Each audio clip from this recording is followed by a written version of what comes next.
টানা ভারী বর্ষণে ফের ডুবছে নোয়াখালী। জলাবদ্ধতায় এরই মধ্যে আটকা পড়েছেন অন্তত ১২ লাখ মানুষ। ডুবে গেছে সড়ক, বাসা বাড়িতেও ঢুকছে পানি।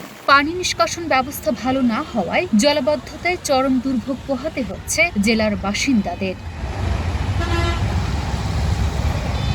সরেজমিনে নোয়াখালীর বিভিন্ন উপজেলা ঘুরে দেখা যায় নিম্নাঞ্চলগুলো ভারী বৃষ্টিপাতের কারণে প্লাবিত হয়েছে। ডুবে আছে বসতঘর ও সড়ক। জরুরি প্রয়োজন ছাড়া কেউ ঘরের বাইরে বের হচ্ছেন না। তবে জীবিকার তাগিদে বৃষ্টি উপেক্ষা করে বের হয়েছেন রিকশা চালক, শ্রমিক ও খেটে খাওয়া মানুষ। রাস্তাঘাটে মানুষ কম থাকায় তারাও পড়েছেন বিপাকে। গত কয়েকদিন বৃষ্টি না হওয়ার কারণে আমরা মোটামুটি একটা নিশ্চিন্ত ছিলাম। আর সকাল থেকে টানা বৃষ্টি হওয়ার কারণে আমরা আবার দুশ্চিন্তায় পড়ে গেছি। বাড়িঘর, রাস্তাঘাট সব পানিতে ডুবে গেছে।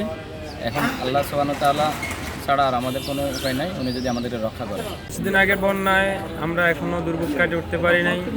এখন আবার নোয়াখালীতে প্রচুর পরিমাণে বৃষ্টিপাত হইতেছে, বজ্রপাত হইতেছে। আগের মতো পানি পথে ঘাটে উঠে গেছে। এখন আমাদের আল্লাহর রহমত ছাড়া আমাদের আর কিছু করার উপায় নাই। জেলা আবহাওয়া অফিস বলছে শনিবার সকাল ৯টা পর্যন্ত ২৪ ঘন্টায় ৪৯ মিলিমিটার বৃষ্টিপাত হয়েছে। আজ ভোর ৬টা থেকে দুপুর ১২টা পর্যন্ত ৪২ মিলিমিটার বৃষ্টিপাত হয়েছে। জেলা প্রশাসকের তথ্য মতে নোয়াখালীর ৮ উপজেলার ৮৭ ইউনিয়নের প্রায় ১১,৯৫,৩০০ মানুষ এই মুহূর্তে পানিবন্দী হয়ে আছেন। ৩৮টি আশ্রয় কেন্দ্রে আশ্রয় নিয়েছেন ২,১৮৫ জন।